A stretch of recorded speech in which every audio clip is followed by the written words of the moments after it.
ថ្ងៃនេះបានឃ្លាកំពឹសស្រែបងប្អូនឆ្ងាញ់មែនទេហ្មងនេះឃ្លាកំពឹសថ្ងៃនេះអូពិសេសបងប្អូនហើយធានាតែឆ្ងាញ់ហើយក៏ជាម្ហូបក្លែមផងជាម្ហូបញ៉ាំជាមួយបាយក៏បានដូចគ្នាបងប្អូនបាយដំណើរទៀតអូរៀបតែពិសេសទៀតណាបងប្អូន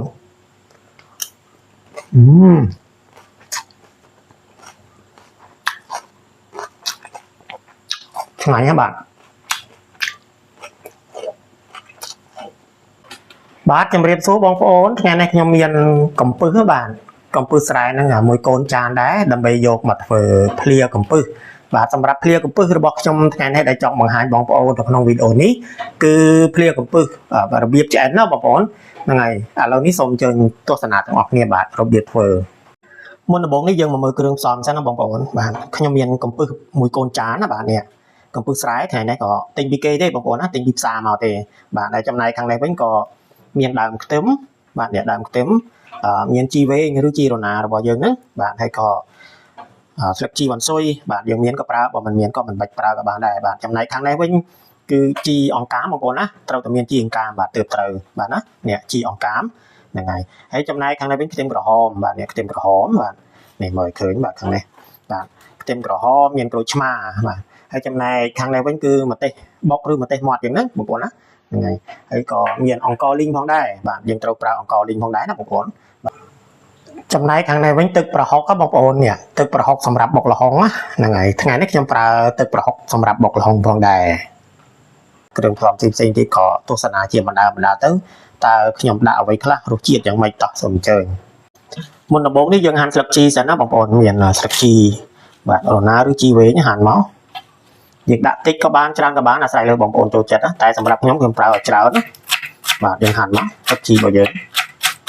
នេះហាន់តូចៗស្ដើងអញ្ចឹងណាដូចតែយើងហាន់ដាក់បបរដាក់កាទៀវអញ្ចឹង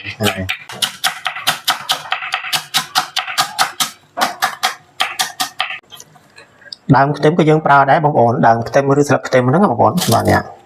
ហើយគឺយើងហាន់ស្ដើងដូចគ្នាដែរមក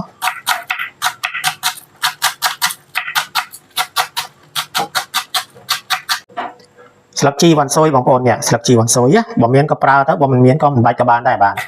អានេះបើសិនជាមានក៏ប្រើដាក់ទៅឲ្យរាងឈ្ងុយបាទបន្តិចដែរเนาะយើងហាន់មកស្លឹកជីវ៉ាន់ស៊ុយចំណែកជាអង្កាមវិញគឺខ្ញុំអត់ហាន់ទេណាបងប្អូនបាទខ្ញុំបេះជាសន្លឹកទៅវិញហ្នឹងហើយបេះជាសន្លឹកវាមកលាងទឹកឲ្យស្អាតហើយយើងបេះមកបាទនេះ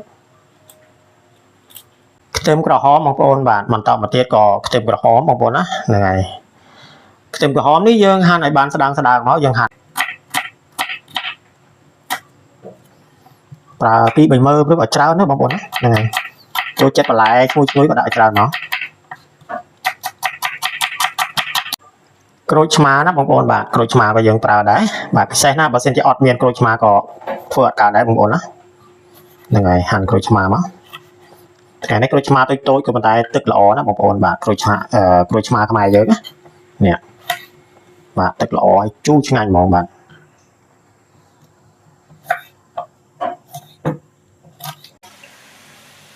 បាទបងប្អូនចំណែកកំពឹសវិញដោយសារតែខ្ញុំត្រូវការយកកំពឹសនេះធ្វើភ្លាកំពឹសបែបឆ្អិនដូច្នេះខ្ញុំត្រូវតែយកកំពឹសនេះមកស្រុះបាទជាមួយនឹងទឹកក្តៅសិនបាទចំពោះបងប្អូនដែលចូលចិត្តពិសាកំពឹសបែបឆៅក៏អាចធ្វើបានដូចគ្នាបងប្អូនណាអត់តោះអ្វីទេតែចំពោះខ្ញុំថ្ងៃនេះខ្ញុំចង់ញ៉ាំរបៀបឆ្អិនអញ្ចឹងណាស្រស់ហ្នឹងក៏ឲ្យស្រស់យូរដែរបងប្អូនព្រោះអីកាលណាស្រស់យូរកំពឹសយើងត្រូវទៅជាស្វិតអញ្ចឹងហើយយើងស្រស់ល្មមប៉ុណ្ណេះទៅបានហើយឲ្យវាឡើងក្រហមឬក៏ឡើងពណ៌ផ្កាឈូកសូមទោសបងប្អូនឲ្យឡើងក្រហមពណ៌ទឹកក្រូចទៀតមកបានហើយនេះបងប្អូនណាឲ្យឡើងពណ៌ប៉ុណ្ណឹងមកក៏ប្រើបានហើយទៅយើងស្រង់ឲ្យអស់មកបាទដាក់ចូលក្នុងចានចឹងមកណាអូខេបងប្អូនណា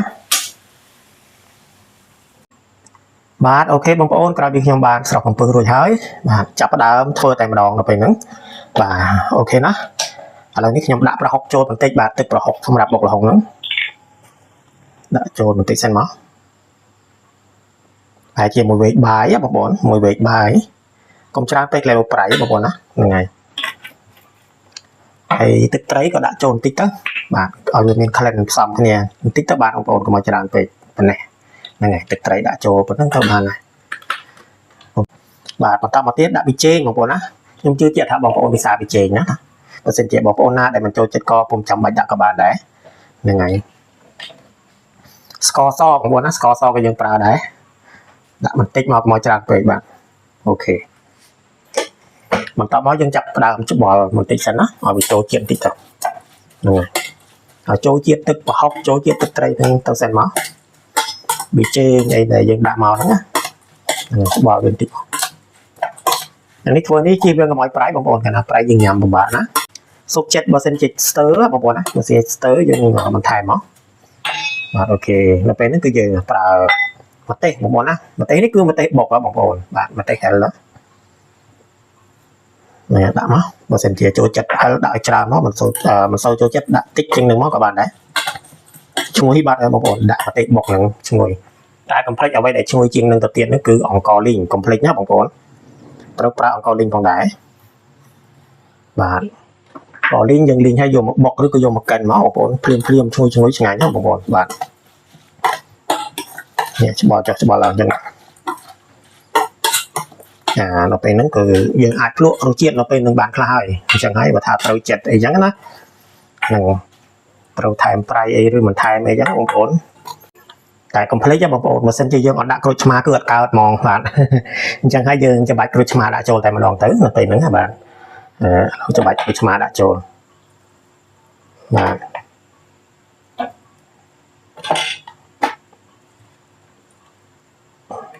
ក្រូចឆ្មានេះតូចកំតែទឹកល្អណាបងប្អូន